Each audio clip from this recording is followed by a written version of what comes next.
too many people just stop at the raw data and they want it to be an answer. And like, so then you have to look at the next layer, like how'd they get that score and what factors were involved surrounding that score. And that's important. Hey, it's Ben Wise, and this is The Fitness Movement.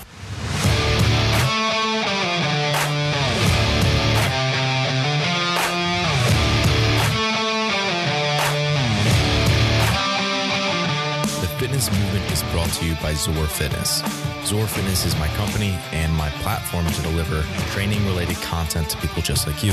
The site features in-depth articles, movement breakdowns, and our online training program, The Protocol. And I offer one-on-one remote coaching for fitness athletes. So I hope you check it out. Head over to zorfitness.com. That's ZOAR fitness.com. See you there. Today we got Bryan St. Andrews on the show. He is the owner of State College Strength Conditioning and OPEX State College. He has a kinesiology degree and he has his CSCS, his OPEX CCP, and his CrossFit Level 3. Bryan has coached all kinds of different athletes, everybody from soccer moms and general fitness clients to the highest level of athletics, including the IF3 and the CrossFit Games. He's on Facebook at Bryan St. Andrews, and State College Strength Conditioning is on Facebook at SCSC Fit and on Instagram at SCSC Fit. And today we get into what the assessment process should look like for CrossFit competitors versus general fitness GPP athletes, and also how coaches need to know their history of the sport of fitness to best coach their athletes. We talk about how coach hopping is ruining your progress, and Bryan gives his advice for athletes who want to work with a coach, but they don't know if they will be a good fit. So without further ado, let's jump into this conversation with Bryan St. Andrews. Bryan, welcome to the show. Thanks. Good to see you, Ben. Good to see you. So this is a rare instance where I worked for you, and I hopefully that you're the only person that I say that to who I interview on the show. I guess the other experiences weren't good. I feel like you left on good terms with me. You're welcome back anytime. Yeah, thanks. No, it definitely was. It was for logistical reasons to. Yeah, you were. Be honest. Yeah, you were driving a long way. Yeah. Yeah. So I mean, I've gotten to see some of the inner workings of, your business, State College Strength Conditioning, and we have a sort of a topic in mind that we want to talk about. But first, I want to ask you, like, as a multiple business owner, like, how do you or at least attempt to organize your time on a daily or weekly basis? Yeah.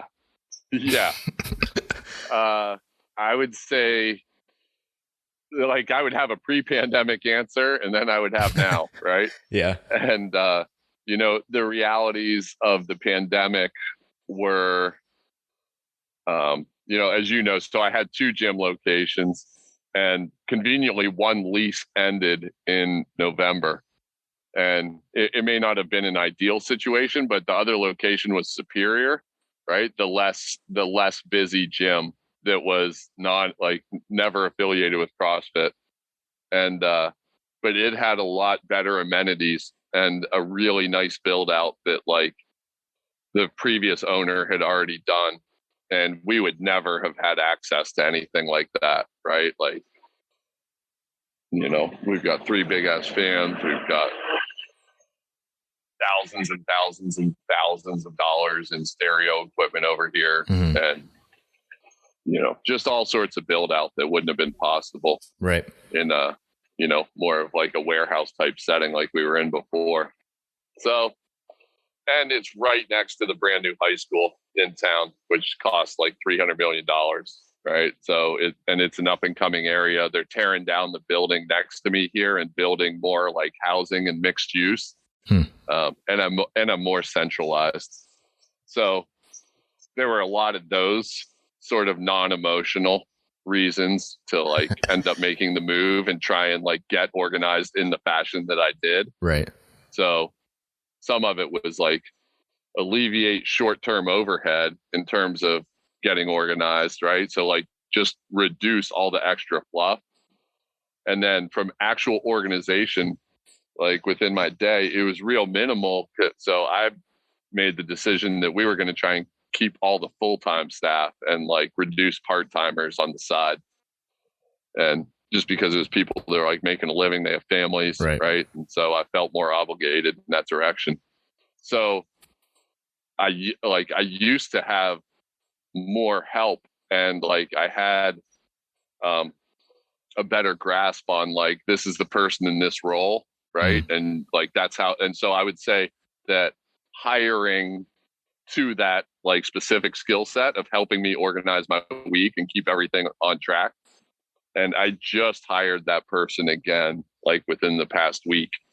So we're onboarding someone in like a part-time office manager, operations manager role who really kind of helps me with that in terms of, you know, what used to be 2 gyms. And now it's just like balancing the separate programs. And like we had just talked about a little bit, as it all comes under one roof and like rebrands and looks forward for the next 3 to 5 years. Yeah. There's always so much logistical things that go on that people don't realize if they're not involved in it. But I feel like a lot of... Yeah. Go ahead.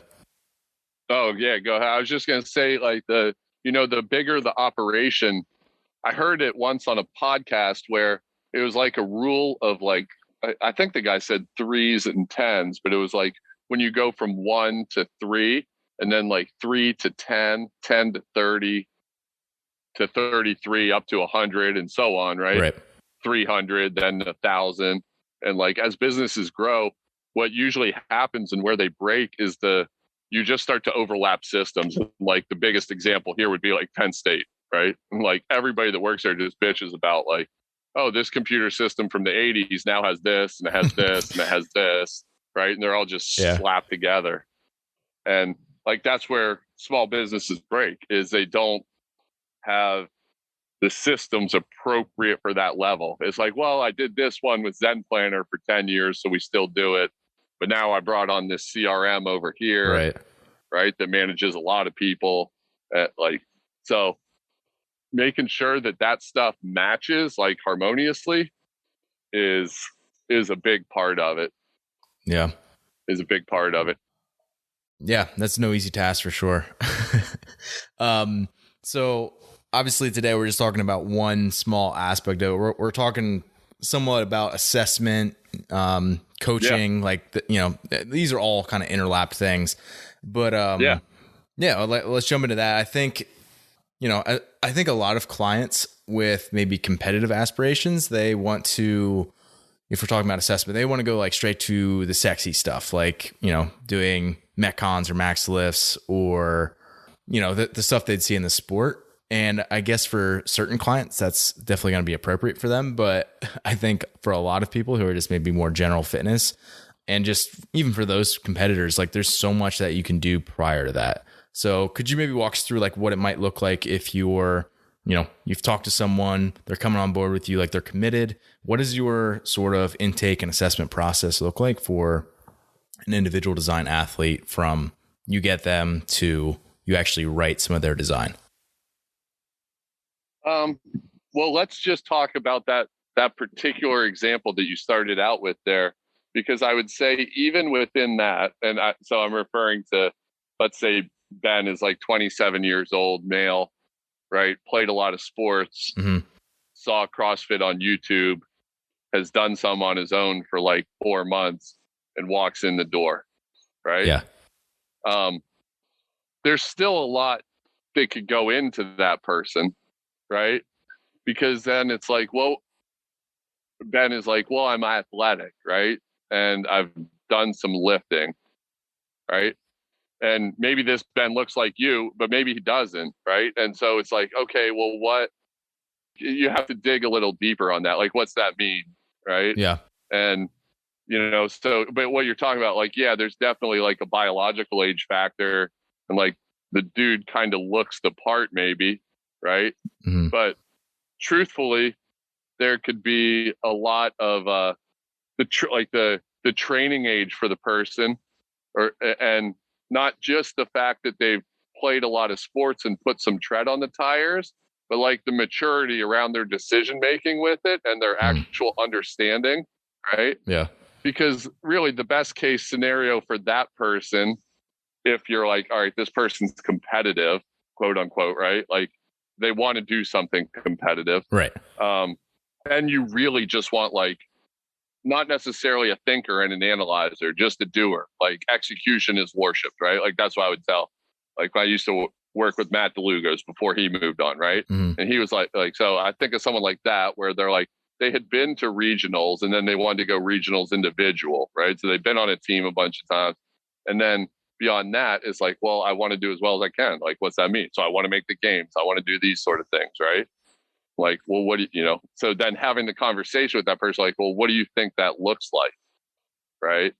And because that person, like, and it used to be truer early on, right? And so you can look at like the people who had a lot of success in the sport really early on, where you're like, okay, and that's where like new people might not understand the history a little bit, right? But you're like, okay, well, Spieler was a college wrestler and had a lot of really good like collegiate coaching, right? Division I athlete, like, yes, it lines up. Khalifa had a ton of like weightlifting experience, a ton of reps, had been a personal trainer. I believe he was like a good college football player or like around that level, right? Like at least a really good high school player. And you're like, okay, well, the guy is really strong and like had a lot of weightlifting reps already, right? And you're like, okay, so that makes sense, right? And like there was a lot more of that where you're like, it makes sense. It makes sense, right? Yeah. But now, in like, if you just look at the adoption curve, right? And that was where it was like elite fitness. So it's like early adopters and like, you know, you would have to be like real masculine and like maybe military experience or collegiate athletic experience, or just like a dude who just wants to do really gnarly shit, right? And that's who you were getting, Right. right? But now you have to ask better questions because it might be a more immature person, right? Who's not that, because now it's been around and it's like more mainstream and it's not just a niche-y back alley, like only one out of every 10 people is going to join, right? Right. You know, it's not Fight Club anymore. You know, now like I'm in a bougie retail location, right? And people and sometimes people walking in are considering like Orange Theory or this, Yeah. right? Or like this other or this. So, you know, that might not be the example of like Ben that we named in there, right? But you just get a much wider variety, right? Mm-hmm. And that person might be considering something else too, right? So it's like you got to ask really good questions.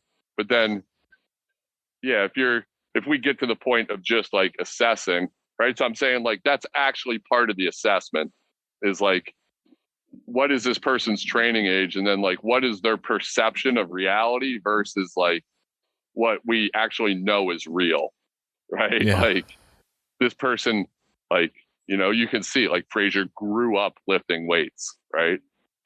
Yeah. Other people like grew up doing this stuff.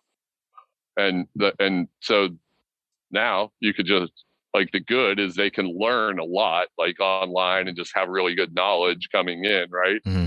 Because they just have access to good information, and maybe they happen to follow somebody like Ben Wise. He has great info for them, right? But they might have a really unrealistic expectation that like the dude's jacked, but he's also been doing it for 12 years, right?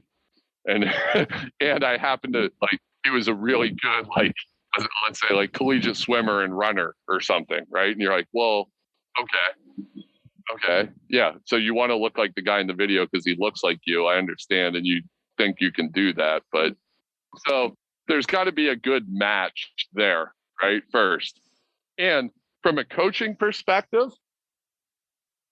like if you look at the best people, like Rich Froning and like Ben or Invictus, some of those, they're just the best recruiters too, honestly, right? Like it's like college basketball. You're only as good as the people you wrote in on, right? So not only do you have to like identify that awareness, but like maybe you know this kid's uncle was in the NBA and he's only 6'2", but uncle's 6'7", right? Dad's 6'9".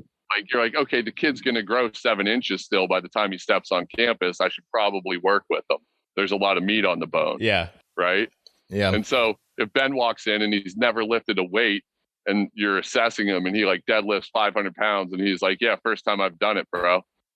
And you're like, well, he could probably be pretty good with a little bit of coaching. Mm-hmm. Right.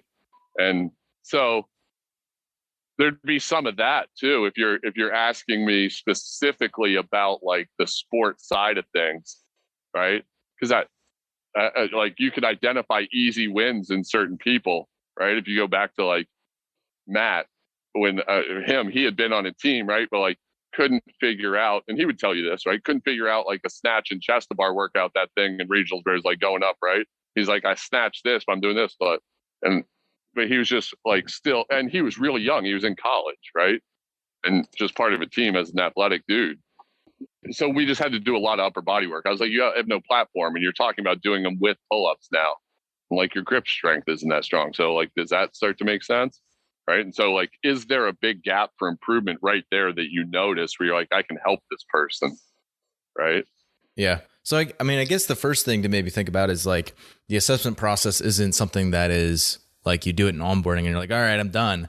Like, I think that like oftentimes people think about the intake process as the assessment, which like, yes, the intake will involve assessing someone, but it's also like that the assessment process really never stops for an athlete. And like you can, you can get a lot of data from them just in regular training. Certainly when they compete, you get stuff. And like, I think that's sort of what you're getting at here is like, you continually learn about someone's like experiences as they're, working with you. Yeah, for sure. So I guess it would be like, I would need to clearly define assessment. And so when I'm talking about assessment, I would be like that, there would be multiple aspects to it. If we're talking about just a functional movement screen and can they touch their hands together behind their back? Like, sure, anybody can check a box on that. Right. Right. But you got to go a little further. Yeah. Were they a throwing athlete? So they're just super flexible on one. Like there's a million different reasons. Right. So there's a lot of different things you could pick on. And that's before you get into different lifestyle aspects. Right. So if we just take that idea of something like an FMS screen, mm-hmm. What do you see as like the utility of something like that for, let's just say it's a competitive athlete for now versus, watching them just do lifts or metcons like in their sport? Like what's the utility of that? Yeah. So the first thing that pops into my head is like, as soon as you're putting sport on, it's like, well, what level is this person wanting to compete at? Right. And like, because there's so much that goes into that, right? But where it's like, okay, so what level of sacrifice am I going to ask of this person? Right. Because this is okay. And then where those like assessments come in is like where you would pick at parts. Right. And like, you'd maybe try and educate things and, from an analytical standpoint, be like, these lifts are out of balance. People that listen to your podcast, like Active Life or OPEX or, any of those that have really sound principles. And they're like, I need things in these sport ratios. And that's super interesting to do for a coach or at least a lot of coaches. They really, get into that side of things. Right. And it's like, can I improve this movement? But then it would be like, well, but are you going for the thing that's going to improve them the most? And are you skipping steps because you want to experiment with that, or you just learn something about that, right? Because maybe they don't need that, right? Like, I'll use that Matt snatch, chest to bar, pull up example. Like he needed to do dips, right? The guy's huge, right? And now 4 years later or whatever, he's moved into one of those training settings and it was like amicable. I was, Matt was like, I'm starting to get stale training. I was like, well, you're the best guy in West Virginia, and half of North America, right? Like you need to be in an environment to push yourself anymore, right? Like you just have to get around other studs. Yeah. And, get in one of those. And he found one, and now like people saw in the open, he's doing great. But like that started with like, you don't need to worry about the chest to bar and snatches yet. Like you need to do more dips. You have long arms. Your shoulders aren't big enough, right? So it's like, yeah, you could assess that and I could watch you in that workout, right? But I could also just take a step back and be like, you're 19 years old and you just don't have enough reps yet. And you got to grow a set of shoulders, son. Like, you know, you want to snatch 295, you got to be a big old boy as big as you are, right? Yeah. So, yeah, oh man. You got to, so I would answer that as you got to go for the biggest rock. And maybe the biggest rock isn't like 10 more degrees of movement in your shoulder or like lacrosse ball warming up, right? Yeah. Maybe it's like you got to lift for 3 years and get more jacked. Yeah. Oh man, I just think it's like with the more experienced coaches I hear talk about, you know, whether it's assessment or just like athlete development, the conversation is just like it reverts back to the basics, and it's just like, well, this person, do they look like they would be good enough at this sport to compete at a high level? Like, no. Okay, then you need to, you know, create structure to the point where you look the part, and then you'll probably be able to express a little bit closer to what you need to be able to express. Like, it's just like the most simple things that you need to go back and kind of relook at for a lot of people. Yeah, and you need to like embrace the process around that, right? And like, you would know this, but like people listening, like I'm an OPEX coach. I've been involved in OPEX for like 10 years, and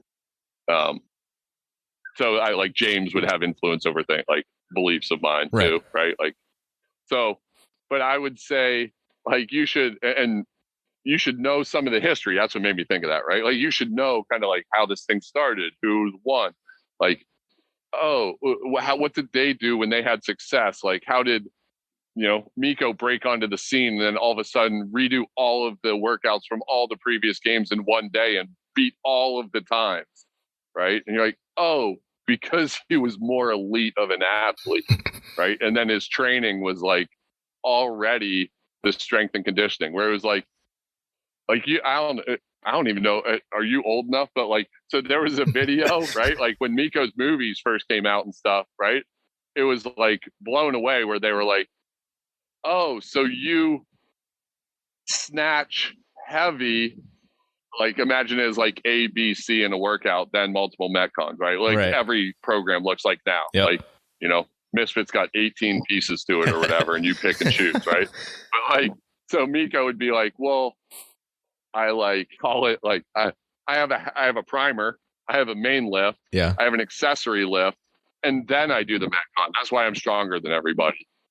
And the stuff I do before is like snatch, snatch, snatch, snatch, snatch. Then I go do the snatch and the pull up workout, but it's only at 135, but I snatch 225, right? So like it doesn't feel like it's a big deal to me, right? And that was like mind blowing, where people were like, you don't just do Diane that day and that's all you do, like that's it. And he was like, no. And then I do it again at night, and you're like, oh, okay. Yeah. Like, I mean, part of that too is like the demands of the sport have changed over time too, because it's like in 2007 there was three workouts and that was it. And like 2008 there was I forget, like a couple, but that was it. And then it was like all of a sudden by the time 2010, I think is when they moved to like StubHub Center. That was like all of a sudden it like ballooned where all these events over multiple days. And I feel like the training lagged behind, where it was like people are still training like it was like the original like .com type workouts. And I was like, well, that's not the way you would train for the sport when now it has 12 events in a weekend. Like you need to be prepared for that if you're at that level. And that's where people see it now. And it's like, oh, like you have to snatch 275 to get to the games, right? Like everybody knows that. Like you just have to be able to do it, and 300 or more to be competitive, right? So, but it's like they don't realize that like when it started, 185 was like an outrageous snatch, right? And why would that be important? Because it's your first day. And if you expect that you're going to be better than who was considered the fittest person in the sport 10 years ago on day one, because you're not doing 275, like, are you kidding me? That was a 10-year development, right? Yeah. And so it's like, that's why I think it's like important to know that a little bit too, right? Like, those weights at like the old workouts where you're like, oh, I see 275 at like 1.5 body weight for a deadlift in that workout, and then a 135 squat clean and a body weight bench press was hard. Yeah. Right. That wasn't like the second part of a workout that you were going to do. Right. Oh, I see now. Right. Like, so the expectation of like, well, I'm going to come in on day one, and I just saw that Rich does that in the morning, and then he does 40 muscle ups per time at night going into a heavy snatch. Right. Like, well, yeah, he does. And he started 12 years ago. Oh yeah. And it's super easy for him. Right. And that's part of it. That's why I can do it every day. Yeah. Right. Like and that's sustainable for him. It's not for you. You'll be done. And so that's where it's that, and to what you were saying, like, that's where I think a lot of where you're like, oh, these older coaches have been in it or whatever, or someone who's got a lot of experience, like, that's what they're saying when they're like, you just need to go do more fundamentals. Like, I don't have time to tell you the history of this sport in this book and watch these 8 documentaries with you so you have a little bit better picture of what you're trying to get into. Mm-hmm. And I'm 43, so it's going to sound like a cranky old man, but like a lot of times the instant like gratification thing now with like social media and being able to be out there and do that, like I'm a big basketball fan, so I think of that and I'm like, well, people don't know, they don't see the videos as much of like, they love Steph Curry's 3-pointers and all the little kids, if you go to that, want to shoot from half court and shoot threes, right? But they like the part I don't, because that's what's on there, right? And so it's like the highlights and they get to see the cool part. It's like you don't see as many of the videos of like Steph would be like as the going into college when he was under recruited, right? Like they'd go to those huge camps, 50 best players or whatever, and he'd get to be the 50th one. And he, like, the coaches walk in, Coach K and those guys will walk in, and there's like old videos of him, like he'd been there for an hour already warmed up, right? And he's like in a full sweat as the other kids are coming in to warm up, right? And like they don't see that, right? That like the price to pay started so far ago before you shoot 30 footers, and just like a skinny little kid, and that carries over to other sports. And the lack of patience around that is hard to deal with. For sure. I mean, it's tough because I think a lot of, especially, I think it's worse in remote coaching because people can, because like you're not actually present, like you're not literally there. So it's pretty easy to bounce around. So if you don't want to give your coach seasons, like multiple seasons, like maybe a decade, like you might not be able to actually develop into an athlete that you could be if you gave that time, where it's like, yeah, I mean, like, don't go to your coach and be like, oh yeah, I have 9 months till the open, get me ready. Like, I want to be in the top, whatever. Like, you need to respect the timeline that, it's just sort of a natural curve. There's a lot that goes into it, and then there's like, to what you're talking about. I mean, that starts with like the relationship and the trust, because you can bounce around. You're just going to see the next thing on social media. And then I know Ben is up there in Williamsport past me, and he just did more than me. So now I got to do the workout he's doing. What plan is he on? Right. Even though, I'm 6'1" and he's 5'9", like it doesn't even matter. There's like that. Yeah, certainly that aspect to it in the remote. The remote makes that way harder because it's harder to build trust in the relationship, right? Because you're not there all the time. You don't see them. Mm-hmm. So yeah, that's certainly a thing. All right, so here's a question for you. What are some of the elements of a program that I feel like a lot of our conversation has been geared to competitors, but what are some of like maybe the principles that you can think about for testing or assessment that would be the same for a competitor or just like a GPP, general fitness type athlete? Yeah. Again, like I'll back this up as one, I have kind of an alignment with OPEX and like James, where I would say like the person who's on a longevity program, like it's really unrelated to an athlete. So like I don't use athlete in here. Like these guys are members, right? Like they're not. Yeah. That ain't a thing, right? That's a debate in and of itself. Yeah. So like I'm sure Nike wants us to just do it, and everybody has an athlete within them, but So I'll answer your question in a second. And like where I would say the problem is with that, or the disparity, and is that in a longevity-based program, the number one priority is, can I do it again tomorrow? And so to lead that into the assessment question that you're saying, it would be like, I'm not trying to rule everything out as to what this person can't do or not what they're not capable of. I'm trying to find the level that they have of mastery. So if it were in like a remote setting where I could give them exercises that they're comfortable with, but can push them and see improvement, right? And stay on that level. And with the goal being that they need to be able to work out again tomorrow, because I need them to just have a pattern of working out all the time. Yeah. Right. And just a habit and enjoy it. And that looks a lot different than snatching on Monday, cleaning on Tuesday, and jerking on Wednesday. So I need them to be able to repeat things. And the problem is like almost all the research is performance based, right? It's not like it, because if you went into a study and you were like, all right, I want to get the most out of these people. What if you went into the study, you're like, all right, I've got 20 young untrained individuals and I want to do just enough that they work out, but not so much that they're stressed and that they could do it again tomorrow. Right. And you'd be like, it looks like bench press at 80%. I don't know. Right. You're like, yeah, probably. Right. And then they probably went for a run. And so with that, right, where it's similar in the assessment would be that I would say you start relatively polarized in that, like, all right, what's their like aerobic capacity on like true cyclical stuff, aka assault bike or row, right? And where are they strength wise over here, right? And that, that may look like weights on Monday, cardio on Tuesday, weights on Wednesday, cardio on Thursday, right? And like whatever people call it in their vernacular, right? But that like just back and forth, right? Like I do my weightlifting, I do my cardio.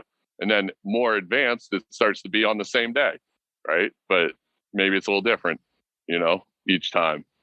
And so like I would say you kind of, if you start with that like paradigm that like everybody starts separate on all the moves and like I test them all separate, I'm going to do that kind of across the board before I'm going to make them complicated like chest to bars and snatches in 23 point whatever, or 21.3. Right. I would actually argue that like for the vast majority of athletes who are even competitive, like starting in that sort of a model, more of a, looking at energy systems and just like their strength numbers is like, there's so much more you can do with that information versus like, oh, they got this score on 19.2. Like, man, like that's really hard to back up from that. Yeah, you kind of need both, right? And you only need both if they've had that experience, right? So if you had that experience, because then you can kind of look at like, oh, how'd you get there, right? Because our strategies could be really different. And so, like, yeah, exactly. Like there's so much that could come from that, from just the numbers. And that's super interesting. And then, but that you could be like, hey, like, holy shit, look, Ben came in 50th in the region in this, right? And you're like, man, he outkicked his coverage on that. Like the dude can literally do 75 handstand push-ups and he got 74 of them inside the workout. Like either the judge was cheating or that was awesome. Right. Like, and so, yeah, because you have both. So you could be like, oh, this guy is almost like this dude will max out his capacity. Right. So then you would be like, he just needs to get stronger and get more aerobic. Right. Because like technique is there and he's clearly maxing out his potential right now. Right. So that's what you could tell from that. Right. It would be like, how much is left? How much disparity? That's what I'm saying. Right. Like, is the kid 6'2" and he's going to end up 6'9"? No, that's 5'9". He's going to end up 5'9". Right. So we just got to get stronger and more aerobic. Careful. I'm going to grow at age 27. I'm going to put on another 3 inches. Then you're going to have to pick a new sport. Yeah. At this point, I hope I don't grow. But I mean, one of the things that you mentioned that I think is interesting. I think about it maybe a similar way. I don't know if you're thinking about the same way I am or not, but basically that, maybe like energy systems training. So if like, for example, like a 10-minute assault bike test would be an easy aerobic test that's in a shorter time domain, like an aerobic power test. And it would be like, that would be a really good determinant of just raw capacity for an athlete. Like skill is super low. Like, it's just like, how bad do you want it? It's going to hurt. And just to see what your potential is like.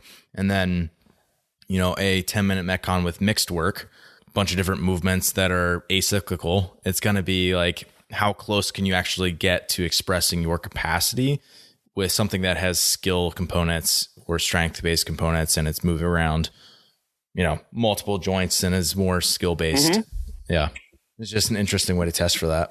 Yeah, for sure. And like, obviously in the conversations, you have to make a bunch of assumptions, right? But you could also be like, okay, so the person did it once, right? But then I did it again 3 weeks later and the score was different. So why was that? Right? Because now we're talking about, okay, he did it once. It was great. The Ben got his body weight, right? Well, he got 180 and he weighs 180, right? You're like, dude, this guy's going to be legit.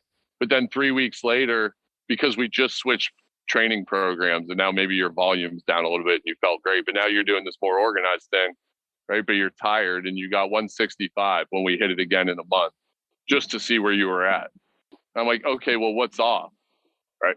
So like, yeah, it tells you something there once, right? But then it'd be like, that's where it's like you start to know the person. That's what you're talking about, like remotely. Like, are you going to wow the person once because you did an assault bike test? Like, no.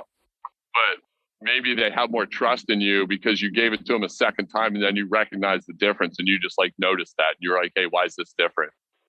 And then Ben is like, well, actually, I have a new baby and I haven't gotten any sleep in the past 3 weeks. Yeah. So you look at the test once, look at the test again is what I'm saying is like, can they actually even repeat that test? Right. Right. And then like, there's a lot that goes into it. So it's like, what factors did they use to get there? Right. Simon, the kid who came in, I knew he was a cross country runner. Right. And I knew he was a pretty good cross country runner. He was like 155 pounds in high school. So like day one, I'm like, all right, assault bike test, kid. Let's see it. And he's like, gets 155, 160 calories. He only weighs like 152. Yeah. Right. And I'm like, good Lord. Like this kid's over his body weight, like substantially and all I said was like, get on the bike and ride as hard as you can for 10 minutes. He was like, got it. Right. But he's super skinny. Right. So like, you could look at that and you'd be like, yeah, well, his aerobic capacity was off the chart from cross country, but like he could probably still improve that score. So if you just look at the raw score, you're like, all right, we're done here. Like, no, you're not. The kid's 6 foot and he's still growing. Right. And like that score could be really powerful. Right. Yeah.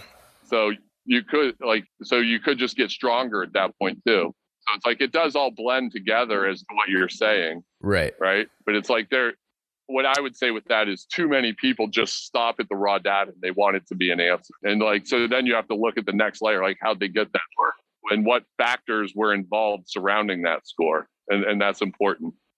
So one of the things I think that was really interesting that you mentioned was like, just because someone's like good in a quality doesn't mean that like with a little bit more work, they couldn't improve that dramatically versus something else. So for example, like looking at like strength ratio data for me, like you'd be like, oh yeah, you just need to squat way more, which is true. Like I do need to squat more, but it's like also if I push up my deadlift, that goes up really easily for me. Like I can increase that max pretty easily. My squat always goes up when my deadlift max goes up. So should I work on my deadlift to get my squat better? And like you can start to go down all those different rabbit holes of like what do they adapt to best as well. Yeah. And to that point, like what do they believe to be true? Because if you just believe it, right? And you're like, yeah, every time my back gets stronger, I squat more, right? And I'm like, well, okay. But, maybe he just needs some single leg work. But you're like, no, every time I deadlift, I squat better. Like, okay, so let's deadlift. Deadlift, like that's going to have to be a part of it. Yeah. So there's a lot in that. Yeah. Another thing you mentioned that, again, I think is super interesting is that a lot of people who they can do a test, they do it once, they crush that test, but then they can never rematch that score. Like, for example, we all know that one person who is like, oh yeah, I back squatted 455. And you're like, was that like 3 years ago? And like, what happened since then? And you like gained like 20 pounds and like lost a bunch of muscle. And like, now you're saying that you're still working off your percentages for 455. Like, I think there's also a lot to be said for like daily numbers that you can hit on like, and being able to be within a high percentage of your best ever. I think that's an important quality for people who are, especially for competitors, obviously. Yeah. A lot of things pop in there, kind of like undulating sort of West Side style training, right? Where you could always be relatively close to performance. Yeah. And then, yeah. I mean, there's just a lot there, right? And then it also makes me think of like, if you look, so if you just look across principles of general training programs, right? It's like you can only peak so many times. So you'll see, like, is that a technical max, or like, is that just I put on my helmet and my knee pads and my mouthpiece and every piece of fucking equipment I had and I did it? Yeah. Or is that like something where you still had reasonable form, not a lot of equipment on, and you did it? And like, we could probably warm up and you could get within, like you're saying, 5% of that right now, like literally in 20 minutes. Yeah. Right. And because it's a moving target, and that's the biggest difference in like masters athletes too, right? Is like, it might not be there that day and there could be a 10% swing, right? And you have 2 kids and a stressful job, and like all those factors get into it a lot.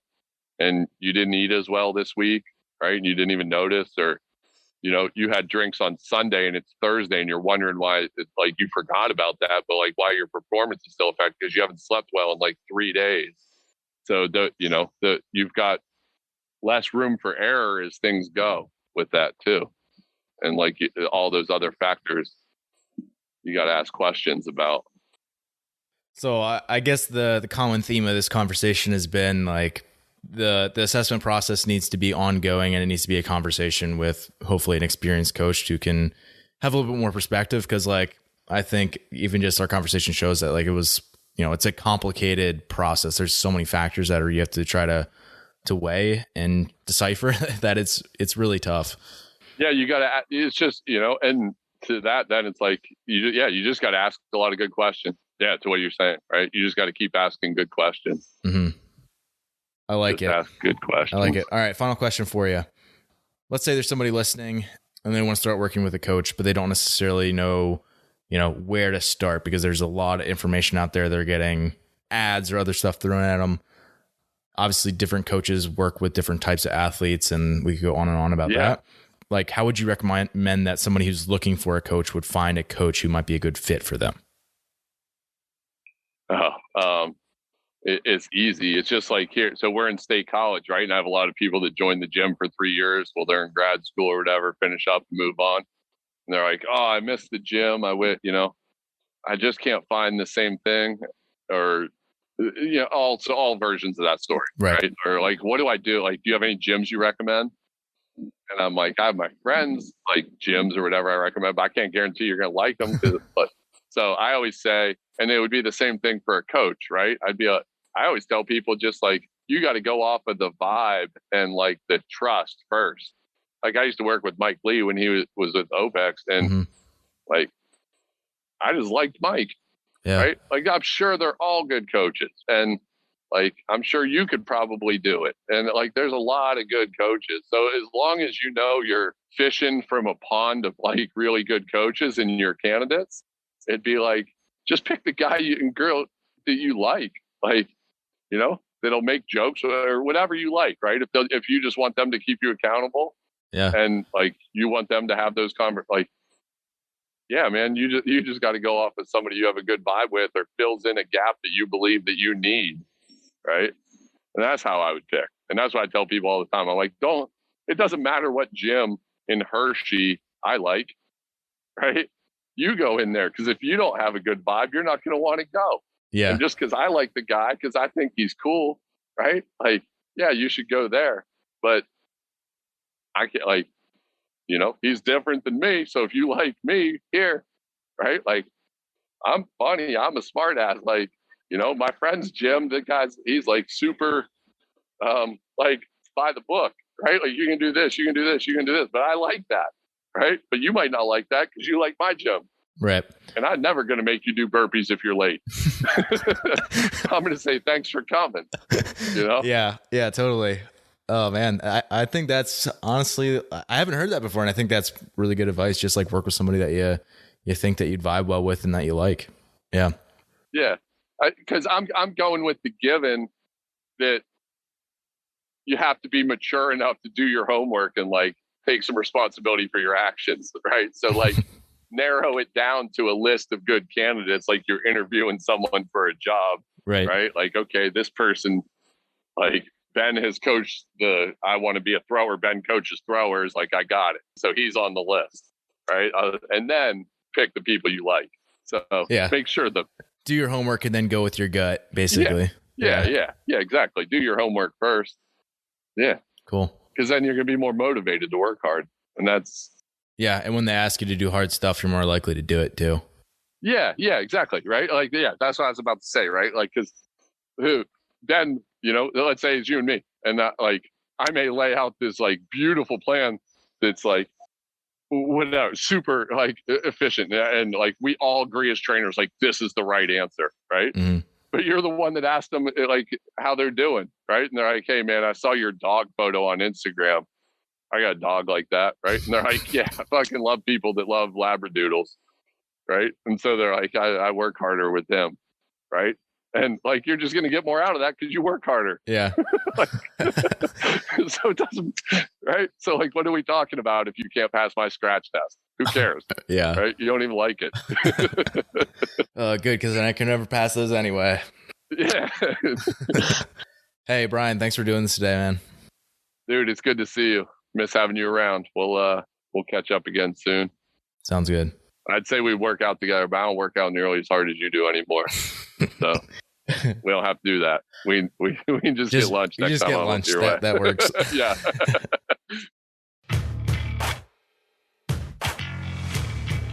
Hey, it's Ben again, and I wanted to take a minute to talk about our online training program, The Protocol.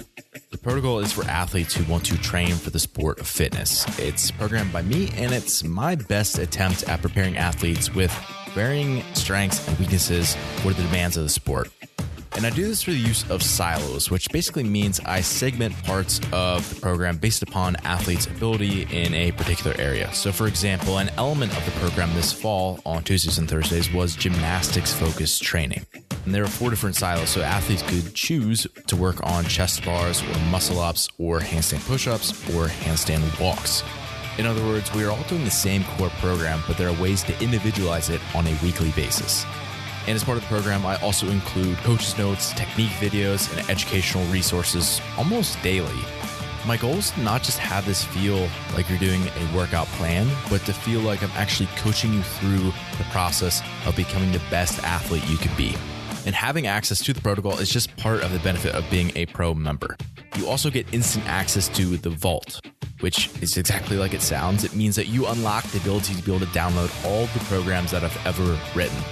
So this includes things like Bulletproof Body, which is the accessory work for functional fitness, gymnastics density for the Big 5, functional thickness, your first muscle up, cyclical supremacy, overhead squat mobility, breathwork for the sport of fitness, and it could go on and on. And lastly, you get instant access to pro articles, which are on topics that I really want to safeguard from the public and keep for my athletes. Stuff like cycle speeds for CrossFit open movements, strength ratio data analysis, so basically determining your relative weaknesses on strength work, breaking down sanctionals programming or games programming, energy systems testing and analysis, and a whole lot more. And if this sounds like stuff that you're into, you can get a 7-day free trial of Pro. Simply head over to zorfitness.com/pro. Thanks for listening, and as always, stay the course.